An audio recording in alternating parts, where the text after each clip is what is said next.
242 ಜನ ಪ್ರಯಾಣಿಸ್ತಾ ಇದ್ದಂತಹ ವಿಮಾನ 30 ಸೆಕೆಂಡ್ನಲ್ಲಿ ಪತನವಾಗಿತ್ತು. 241 ಜನ ವಿಮಾನದಲ್ಲಿದ್ದವರು ಉಸಿರು ಚೆಲ್ಲಿದರು. ಗೋಲ್ಡ್ ಪೆಂಡೆಂಟ್ನಿಂದ ಮೃತರ ಗುರುತನ್ನು ಪತ್ತೆ ಹಚ್ಚಿದ್ದಾರೆ ಅಧಿಕಾರಿಗಳು ಅನ್ನೋದು ಗೊತ್ತಾಗ್ತಾ ಇದೆ. ದುರಂತದಲ್ಲಿ ಸಾವನ್ನಪ್ಪಿದ ಸೈಯದ್ ಅಲಿ ಕುಟುಂಬದ 8 ಮಂದಿ. ಸೈಯದ್ ಅಲಿ ಪತ್ನಿ ಕತ್ತಿನಲ್ಲಿ ಗೋಲ್ಡ್ ಪೆಂಡೆಂಟ್ ಹೊಂದಿರುತ್ತೆ. ಪತ್ನಿ ನಫೀಸಾ ಬಾನುಗೆ ಗಿಫ್ಟನ್ನು ಕೊಟ್ಟಿದ್ರಂತೆ ಸೈಯದ್ ಅಲಿ. ಈ ಪೆಂಡೆಂಟನ್ನು ನೋಡಿ ಮೃತದೇಹದ ಗುರುತನ್ನು ಪತ್ತೆ ಹಚ್ಚಿದ್ದಾರೆ ಕುಟುಂಬಸ್ಥರು ಅನ್ನೋದು ಗೊತ್ತಾಗ್ತಾ ಇದೆ. ಈದ್ ಆಚರಣೆಗೆ ಬಂದಿತ್ತು ಕುಟುಂಬ. ಈದನ್ನು ಮುಗಿಸ್ಕೊಂಡು ವಾಪಸ್ ಲಂಡನ್ನಿಗೆ ಹೋಗುವಂತಹ ಸಂದರ್ಭದಲ್ಲಿ ಘಟನೆ ಆಗಿದೆ, ದುರಂತ ಆಗಿದೆ.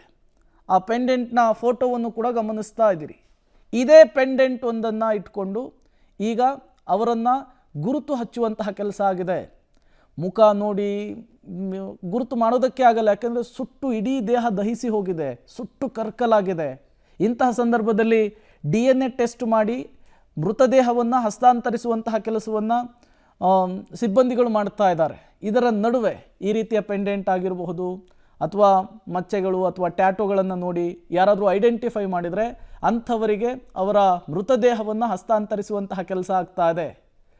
ಈಗ ಈ ದುರಂತದಲ್ಲಿ ಸೈಯದ್ ಅಲಿ ಕುಟುಂಬದ 8 ಮಂದಿ ಸಾವನ್ನಪ್ಪಿದ್ರು.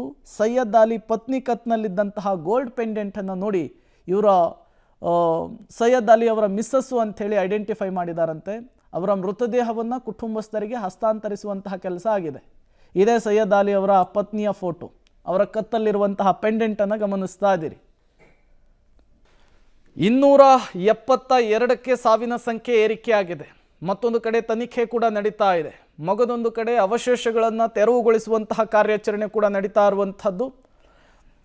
ಇವತ್ತು ಸಂಜೆ ಅಷ್ಟೊತ್ತಿಗೆ ಈ ವಿಮಾನದ ಅವಶೇಷಗಳ ತೆರವು ಕಾರ್ಯಾಚರಣೆ ಮುಗಿಯಬಹುದು ಅನ್ನುವಂತಹ ಒಂದು ಅಂದಾಜು ಕೂಡ ಇದೆ. ಏನಾದರೂ ತನಿಖೆಗೆ ಪೂರಕವಾದಂತಹ ಒಂದಿಷ್ಟು ಮಾಹಿತಿಗಳು ಸಿಗ್ತವಾ ಅಂಥೇಳಿ ಅಧಿಕಾರಿಗಳು ಕೂಡ ಸ್ಥಳದಲ್ಲಿಯೇ ಬೀಡು ಬಿಟ್ಟು ಮಾಹಿತಿಯನ್ನು ಸಂಗ್ರಹಿಸ್ತಾ ಇದ್ದಾರೆ.